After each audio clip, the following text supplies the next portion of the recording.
Kamarieri i kafenes Alteo Pepa, ku ndodhi masakra me 2 të vrarë në malën të Durrësit, ka dhënë dëshminë para grupit hetimor. Ai ka zbuluar se debati ka nisur për një kafe dhe se 21 vjeçari Daniel Pepa i shpallë në kërkim për këtë ngjarje, ka qenë ai që i ka kërkuar t'i shërbente.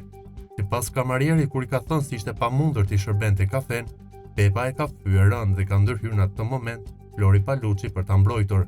Pas këtij veprimi, Daniel Pepa dhe Flori janë konfliktuar sipas kamarierit jashtë ambienteve të kafenes. Ai në dëshminë e tij thotë se ngjarja ka ndodhur në mesnatë, në momentin kur janë përdorur arma të pranishëm ishin 5 persona, mes të cilëve dhe viktima Arjanit Kurti, i cili është shok i ngushtë me Daniel Pepan. Daniel Pepa hyri i pari në lokal me shokun e tij dhe më kërkoi kafe. Ekspresi ishte i fikur dhe ju thash që nuk shërbejmë kafe në këtë orë. E ma ktheu se dua kafe patjetër dhe filloi të më fyet me fjalë të rënda, ka rrëfyer kamarieri.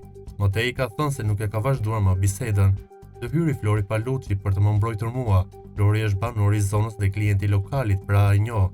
Aty filloi konflikti fizik mes tyre dhe dolën për jashtë lokalit për të vazhduar konfliktin, ka dëshmuar Motei kamarieri.